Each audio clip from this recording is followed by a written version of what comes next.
I believe a lot of people think of emotions as sort of leftovers from our animalistic state, that we have no control over them or very limited control over them. But if you ever tried to not cry at a sad movie or forced to smile when you're annoyed, clearly there's some social rules that go around emotions. But I'm also going to try to convince you in this lecture that emotions are an essential aspect of society. We couldn't have society, not just ourselves, we couldn't have society without emotions.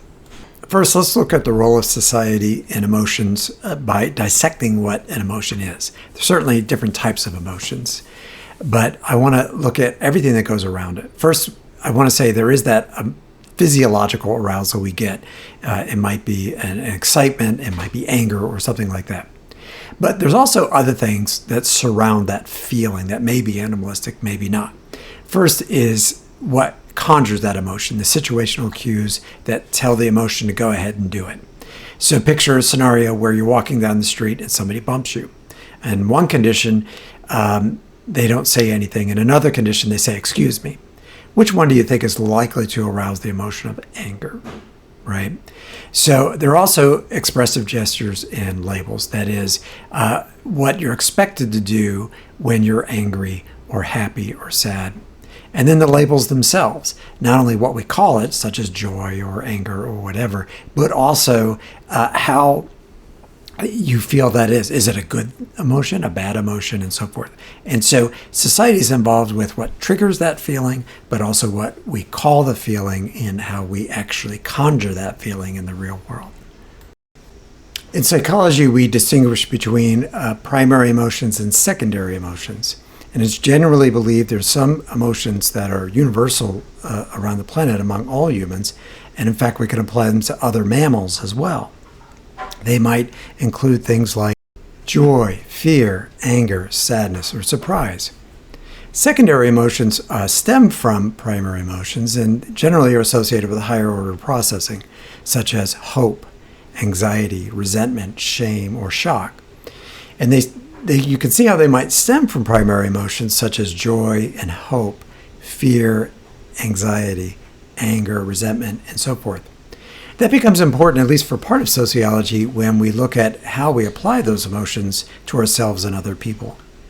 Emotional discrimination refers to moments in which we apply primary emotions to our outgroups and secondary emotions to our in-groups, hence sort of demonizing or almost making them less than human. So an example of this might be the end of a game in which one team won and obviously the other team lost. A sports fan might describe their team's victory as a moment of exhilarating pride, a secondary emotion, but dismiss the opposing team's sadness as merely bad sportsmanship rather than genuine disappointment or grief over a loss. This reflects attributing more complex humanized emotions to their in-groups. Now this is where the rubber meets the road, because symbolic interactionists view the role of emotions in our interactions as a source of fuel to start those interactions in the first place, to keep those interactions going, and when the emotion dissipates in some cases, to end interactions. I really want to stress Randall Collins' theory of interaction ritual chains because he's the first sociologist to really come along with a very specific theory about the role of emotions in developing and maintaining society in the first place. He says the engine for society is emotional energy. And emotional energies come when people come together physically. It naturally produces a kind of feeling that people like. We're almost like addicted to it. And we know from research that just being around other people does stimulate the brain in some way. So that part is definitely true. This theory is important because social life is not just about a logical set of exchanges that we get in exchange theory, that there's a profoundly emotional drive that keeps us in interaction, explains why we even bother to get in the interaction, but it's also something that's being exchanged at the same time. And as a result, society continues, despite the fact that sometimes it might be irrational to do the things we do in groups. There's something else going on there other than just what's being exchanged among people. On the base level, let's think about an example of a concert or a sporting event. The shared excitement and sense of unity among the crowd, emotional energy, are not just a byproduct of the event. They are central to the experience, binding people together and creating a collective effervescence. This shared emotion can then influence individual behaviors like cheering louder or even forming new social connections. The same thing could be applied to much more mundane behavior. It's just a little harder to see how this plays out in an office environment or at school or at church or other places where you may not have that goal of emotional connection in the first place. But it's still there, and it's still important to the development and maintenance of society. This section underscores the idea that our emotional lives are not simply innate, but are deeply cultivated through social processes. We are taught not only to recognize emotions, but also how to manage and express them in socially acceptable ways. The concept of emotional scripts is particularly powerful, revealing the subtle, often unspoken rules that govern our emotional performances in a variety of settings. This continuous learning and adaptation are essential for smooth social interaction and for maintaining our desired self-presentations. Let's use the example of a job interview. You might feel nervous, physiological change, but your emotional script dictates that you should display confidence and enthusiasm. Expressive gestures, perhaps by maintaining eye contact and a firm handshake. The emotional cues, the formal setting, professional attire, tell you this is the appropriate display. And all of this comes together. It's orchestrated without a whole lot of thought. Here, I want to really stress the idea that just like much of what we talked about this entire semester, there are some people who have more control over meaning making than others, and that includes emotional expression. Kemper talks about the power status approach, arguing that power and status are the most significant structural influences on our emotion. And think about a scenario in which you have a boss and an employee who is able to express their anger or other emotions, negative emotions, more than the other. And typically it's going to be the boss. Who sets the tone for the office? Again, it typically is the boss. So our status in society is not just about what we get in this world. It also influences day-to-day interaction, and it influences meaning-making and interaction, as well as emotional meaning-making and expression on a day-to-day basis. Let's stop for a moment. I want you to think for a second, what kind of job do you think you're going to have when you graduate college? As many as 50% of you probably aren't sure about that. But I suspect that even among that 50%, a lot of you are going to do service jobs. In the last 50 years in America, we've moved away from manufacturing and more service labor. Service labor can range from cleaning toilets to being a medical doctor. And they each have different levels of income, prestige, and so forth. But one thing they have all in common is you're working with and for other people. Why is that important?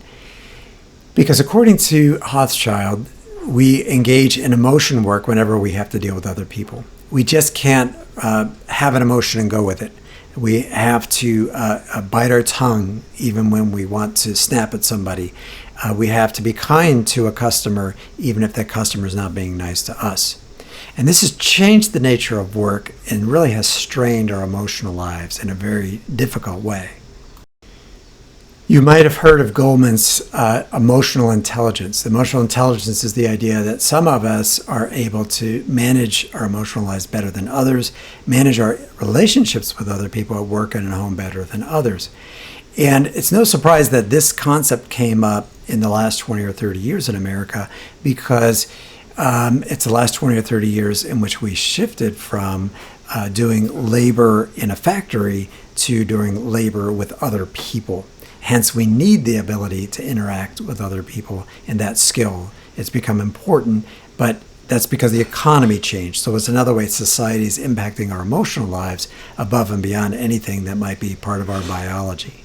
Finally, I want to stress that research from Clark and other people show that there's this socio-emotional economy in which, while we're not exchanging like money and things like that, There are emotional exchanges that go on all the time, and there's expectations for people to react in certain ways, and when they don't, our brain keeps track of all that stuff. And it makes it even more pressing because if you interact with more and more people, and people in sales and service are doing this all the time, it's hard to manage all those relationships and all the feelings that are being exchanged all the time. But we know that this happens all the time in the modern workforce, which is very demanding in an emotional sense, even if it's not physically demanding. Finally, I want to emphasize how entire societies and communities can influence our emotional lives. This concept of emotion culture dictates that expectations about how to experience different emotions and display those emotions can be generated on the macro level society. This is what Lynn Laughlin would argue is emotion culture. And emotion culture helps us to decide how we're going to experience different, or how we should experience different emotions, in addition to how we display those emotions in any given culture. And there's a lot of factors that she demonstrates about how different societies might expect you to experience grief, for instance, in different environments. So a culture or society with high death rates might experience the grief over the death of a loved one very differently than one with very low mortality rates. Tonys and other sociologists have really divided the world into two types of communities. One is Gemeinschaft. There's different names for it with different scholars and researchers. And Gemeinschaft societies are those that have strong family and kinship ties, high cohesion, shared identity. We typically associate them with rural areas. Gesellschaft is what we tend to associate with modern societies and living in large populations. And those societies are based primarily on self-interest. And we have to work out our individuality to get the things we need in this world.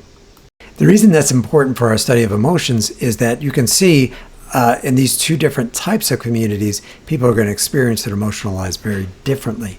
But the reason I'm bringing it up here is simply that the structural conditions that we've been born into are going to have a huge influence on how we think of emotion internally and express that emotion externally, depending on where we grow up. And it had nothing to do with our emotional intelligence. The group processes perspectives help us understand emotion in a very different way. Once again, they focus on exchange theory, exchanges between individuals, and try to understand emotions in that environment. The affect theory of social exchange suggests that exchange relationships produce emotions that serve as internal rewards or punishments, fostering cohesion with individuals or the group as a whole. The negative emotions in these interactions can serve as a reason to break up the group. A sort of sub-theory under this is the equity theory of emotions, and it's based on the idea that individuals feel negative emotions when exchanges are perceived unfair for any reason.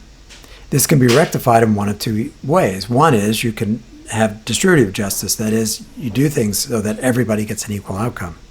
But another one that a lot of people forget is procedural justice, creating the belief that even an unfair outcome is justified in some way. Perhaps one person didn't follow the rules, so they don't deserve as much as the other people, in which case everyone feels a sense that everything is okay, it's fair, and the emotions are maintained in a positive way, hence maintaining the group. So imagine a situation where you're in a study group. If everyone contributes equally and supports each other, members are likely to feel positive emotions like camaraderie and satisfaction, reinforcing the group's cohesion. Conversely, if one person constantly dominates or slacks off, negative emotions might arise. In either case, it's those exchanges and the sense of fairness in exchanges that create emotion which can help the group or hurt the group. In some respects, I think emotion should be relegated to psychology. I mean, after all, sociologists look at social relationships and whole societies. But I hope you've seen in this lecture that what is going on in the macro level society filters its way to the most personal and intimate parts of your life.